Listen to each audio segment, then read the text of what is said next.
You know what we're going to talk about today? First, if you want to venture out of this video, please like, subscribe, follow, comment. And I want to hear your thoughts on this because this is very important and hot topic in our country and for every single one of us. This applies to every single person that's going to watch this. What's very interesting for me, why the marriage rate in the United States has been significantly falling down. Why are we today more unhappy with our marriages? And why are we today not deciding to, have a life with a family, with kids, and be pregnant and feel that wonderful feeling that God has, invoked in us and gave us the opportunity to bear a child. Let's go back in time for a second and briefly explore, one of the reasons that possibly marriage has been declining in the U.S. So originally, the feminist movement started in the 1920s, which made sure that the women had the equal right to vote with men, which was a fantastic idea. And I believe that every woman and every man are definitely incomplete without each other. The feminist movement was totally for great intentions.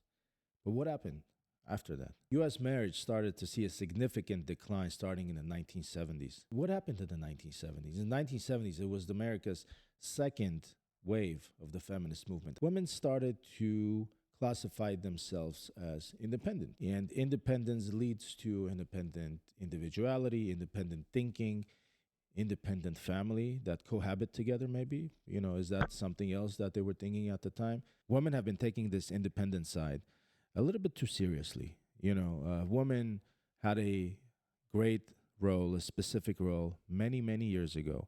And of course, we don't have a problem with women working. We don't have a problem with women being intelligent.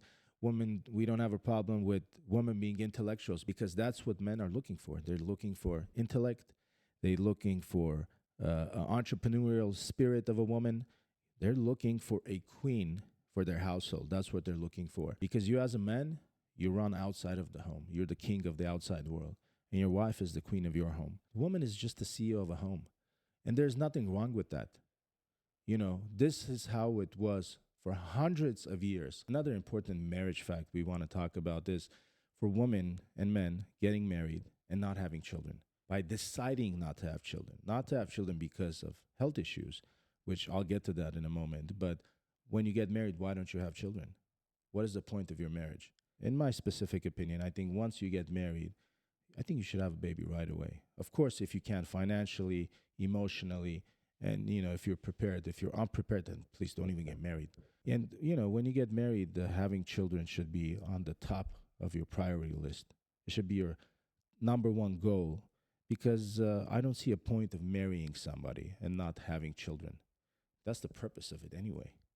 What is if you're not going to have kids, hey, why don't you just say, boyfriend and girlfriend? Why do you even get engaged? What's the purpose of that? For men and women who have health issues, go to your local adoption center and adopt a child. So before I got married, that was one of the questions that I asked my wife. And I told her specifically, God forbid, if I or you have an issue and we cannot bear a child, my option is to adopt one. First and foremost, we as a couple would be much happier. Second, and another very important factor, we're going to save somebody's life. We're going to save a child's life who could have been in complete ruins. We're going to give them a better opportunity, a better future, and most importantly, love. We're going to give a child a sense of love where he or she couldn't have felt if that child wasn't adopted and grew up in government system. The other day, somebody was asking me a question, and they were asking me, what is the most important job that you have in your life? And I said, being a father. That's the most important job that I have in my life, because me not performing as a dad means I failed as a human. I failed as a person, and that's why I think you should look at your family as well. For thousands of years, we followed this tradition of marriage, and thus far, it hasn't failed us. So why change something that's not broken? Why change and provoke the ideology of women being super independent and have no need of men? Why promote that? Why think about that all the time? I want to hear your opinions. Please like, subscribe. I want to hear, what do you think? Is marriage worth it or it isn't?